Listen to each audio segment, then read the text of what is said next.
ओम गंग गणपतये नमः। जय माता रानी। दोस्तों, आपके अपने चैनल आपका बहुत बहुत स्वागत है। माँ भगवती दुर्गा की कृपा सदैव आप और आपके समस्त परिवार पर बनी रहे। दोस्तों, आज की वीडियो में मैं आपसे बात करने वाली हूँ भाद्रपद मास में आने वाली गणेश चतुर्थी के विषय में। अब वैसे तो गणेश चतुर्थी हर महीने में आती है, लेकिन भाद्रपद मास के शुक्ल पक्ष में जो गणेश चतुर्थी आती है वो विशेष रूप से बहुत महत्वपूर्ण मानी गई है। ऐसा कहा जाता है कि आज ही के दिन भगवान गणेश का जन्म हुआ था, इसलिए इस चतुर्थी को मनाया जाता है भगवान गणेश के जन्मोत्सव के रूप में। और भाद्रपद मास की गणेश चतुर्थी चतुर्थी तिथि से प्रारंभ होती है और चतुर्दशी तिथि तक मनाई जाती है। मतलब भाद्रपद मास की शुक्ल पक्ष की चतुर्दशी तिथि पर भगवान गणेश का विसर्जन किया जाता है। मतलब भगवान गणेश का जन्मोत्सव पूरे 10 दिनों तक चलता है। इन 10 दिनों में भक्त अपने घर में भगवान गणेश की प्रतिमा को विराजित करते हैं, विधि विधान से उनकी पूजा आराधना करते हैं और फिर भाद्रपद मास की शुक्ल पक्ष की चतुर्दशी तिथि, जिसे कि अनंत चतुर्दशी कहा जाता है, उस दिन विधि विधान से भगवान गणेश की पूजा आराधना करने के बाद उनकी मूर्ति का, उनके विग्रह का विसर्जन किया जाता है, जल प्रवाह किया जाता है। तो ये 10 दिन बहुत महत्वपूर्ण होते हैं।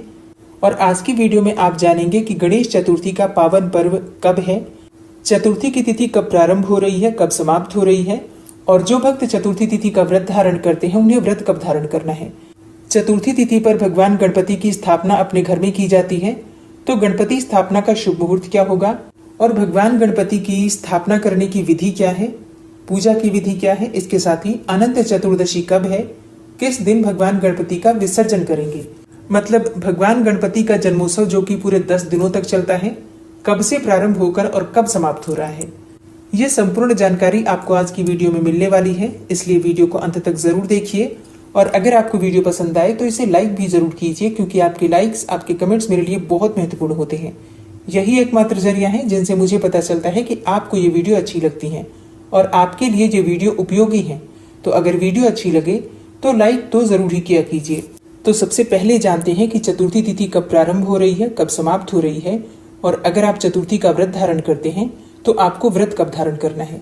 तो देखिए, भाद्रपद मास की शुक्ल पक्ष की चतुर्थी तिथि प्रारंभ हो रही है शुक्रवार को, यानी कि 6 सितंबर 2024 को दोपहर में 3:01 पर, और चतुर्थी तिथि का समापन होगा 7 सितंबर 2024 को, यानी कि शनिवार के दिन शाम को 5:37 पर। तो सूर्योदय कालीन तिथि के अनुसार 7 सितंबर 2024 शनिवार से गणेश उत्सव का प्रारंभ होगा। इसी दिन चतुर्थी तिथि है और सूर्योदय कालीन चतुर्थी तिथि के अनुसार इसी दिन गणेश चतुर्थी का व्रत किया जाएगा। अच्छा, जो भक्त चतुर्थी तिथि का व्रत प्रारंभ करना चाहते हैं, मतलब अब से शुरू करना चाहते हैं, तो उनके लिए आज का दिन श्रेष्ठ है। अगर आप चाहें तो, मतलब व्रत करना चाहते हैं, तो गणेश चतुर्थी से अपने व्रत की शुरुआत कीजिए। जिस भी कामना से आप व्रत प्रारंभ करते हैं, आपकी वो कामना निश्चित ही भगवान गणपति की कृपा से पूर्ण होती है। तो 7 सितंबर को गणपति उत्सव प्रारंभ हो रहा है। इसी दिन अपने घर में गणपति की स्थापना की जाएगी। 7 सितंबर को सूर्योदय काल का समय रहेगा सुबह 6:02 पर और सूर्यास्त का समय रहेगा शाम को 6:22 पर। गणेश चतुर्थी पर कई सारे शुभ योगों का संयोग हमें प्राप्त हो रहा है, जैसे कि सर्वार्थ सिद्धि योग, रवि योग, ब्रह्म योग और इंद्र योग।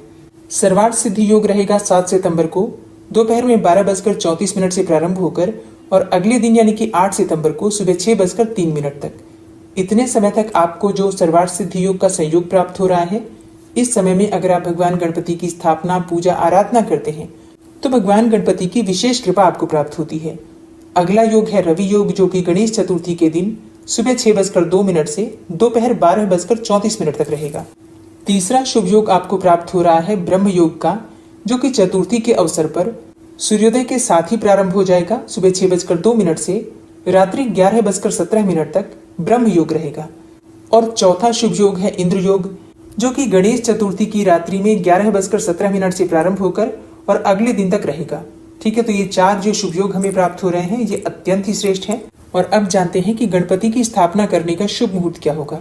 तो देखिए, 7 सितंबर को शनिवार के दिन गणेश चतुर्थी की पूजा का जो शुभ मुहूर्त आपको प्राप्त हो रहा है, सुबह 11:03 से दोपहर में 1:34 तक। गणेश चतुर्थी के दिन दोपहर में ही भगवान की पूजा की जाती है, उनकी स्थापना की जाती है। तो इस दिन आपको प्रातःकाल जल्दी उठना है। उठकर नित्य कर्मों से निवृत्त हो जाइए, फिर स्नान कर लीजिए, साफ स्वच्छ वस्त्र धारण कर लीजिए और भगवान गणेश की मूर्ति की स्थापना आज आपको करनी है। तो उसके लिए पहले अपने घर में जहाँ पर आपको गणपति की स्थापना करनी है उस स्थान को अच्छे से साफ कर लीजिए। भगवान गणपति की पूजा के लिए सामग्री क्या चाहिए आपको, देखिए सबसे पहले तो भगवान गणपति की मूर्ति चाहिए। अगर आप चाहें तो मूर्ति मिट्टी की लेकर आ सकते हैं, या फिर अगर आप मूर्ति की स्थापना नहीं करते हैं, जैसे कि हर घर में भगवान गणपति की स्थापना नहीं की जाती है, ऐसे में आप अपने घर में जो गणपति विराजित हैं उन्हीं की विधिवत पूजा आराधना कर सकते हैं। गणपति की मूर्ति के अलावा आपको चाहिए लकड़ी की एक चौकी, लकड़ी का एक पाटा जिस पर आपको गणपति की स्थापना करनी है।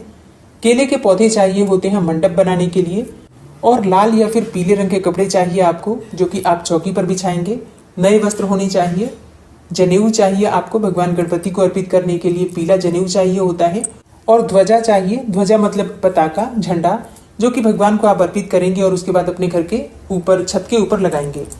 और भगवान गणपति की पूजा में आपको जो सामग्री चाहिए, चंदन, दूर्वा, फूल, अक्षत, पान का पत्ता, सुपारी, जो भी ऋतुफल होते हैं अभी मौजूद आपको मिल जाए मार्केट में, आप वो ऋतुफल लेंगे, मिठाइयाँ लेंगे, धूप, दीप, गंगा जल, कपूर चाहिए आपको आरती के लिए भी। और घर में हमेशा कपूर प्रज्वलित करने से नकारात्मक ऊर्जा दूर होती है। सिंदूर चाहिए जो कि भगवान गणेश को अत्यंत प्रिय है। कलश चाहिए स्थापना करने के लिए। मोदक चाहिए भगवान को भोग लगाने के लिए, या फिर आप चाहें तो मोतीचूर के लड्डू ले सकते हैं। फल इत्यादि तो आप लेंगे ही। घर में भी आप चाहें तो कुछ पकवान बना सकते हैं जो कि भगवान गणपति को प्रिय है। और केला जरूर चाहिए क्योंकि केले का भोग भगवान गणपति को जरूर लगता है। इसके अलावा पंचामृत चाहिए, पंचमेवा चाहिए, कलावा चाहिए आपको, मौली जो कि आप अपने हाथ में बांधेंगे, भगवान गणपति को अर्पित करेंगे। आम और अशोक के पत्ते चाहिए। और इसके साथ ही भगवान गणपति की पूजा में कुछ विशेष आरती, या फिर अगर आप चालीसा पढ़ना चाहते हैं, कथा इत्यादि पढ़ना चाहते हैं, तो ये सभी पुस्तकें भी आप चाहें तो ले सकते हैं पूजा की दुकान से। अच्छा, ये सभी सामग्री आप 1-2 दिन पहले भी घर में लाकर रख सकते हैं। और इसके बाद जैसे कि आपको गणेश जी की स्थापना अगर करनी है तो जो विग्रह आप अपने घर में स्थापित करना चाहते हैं उसका चुनाव भी आप पहले से कर सकते हैं। फिर शुभ मुहूर्त में आपको गणपति का विग्रह लेकर आना है और अपने घर में स्थापित करना है, और विधि विधान से आप पूजा आराधना करेंगे।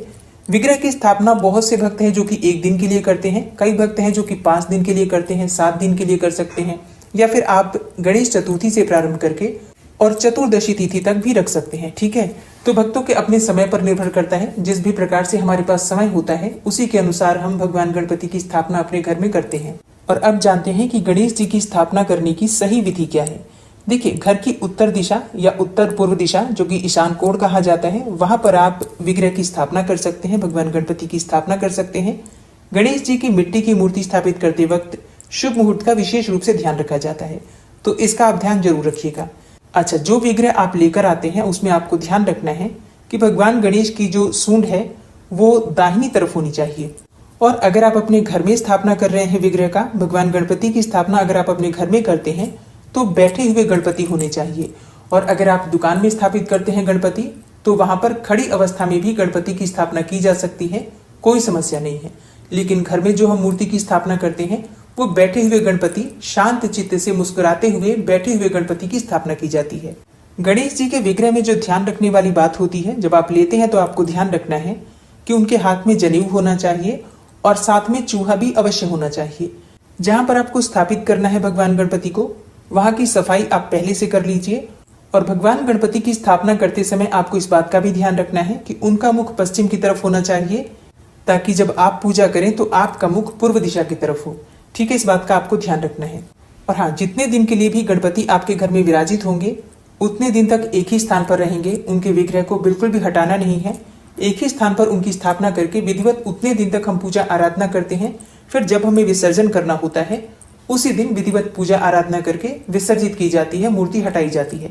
तो इन सभी बातों का आपको ध्यान रखना है अगर आप गणपति की स्थापना अपने घर में करते हैं तो। और अब जानते हैं कि गणेशोत्सव का समापन कब होगा, मतलब अनंत चतुर्दशी कब है। देखिए, अनंत चतुर्दशी 17 सितंबर को है, मंगलवार के दिन।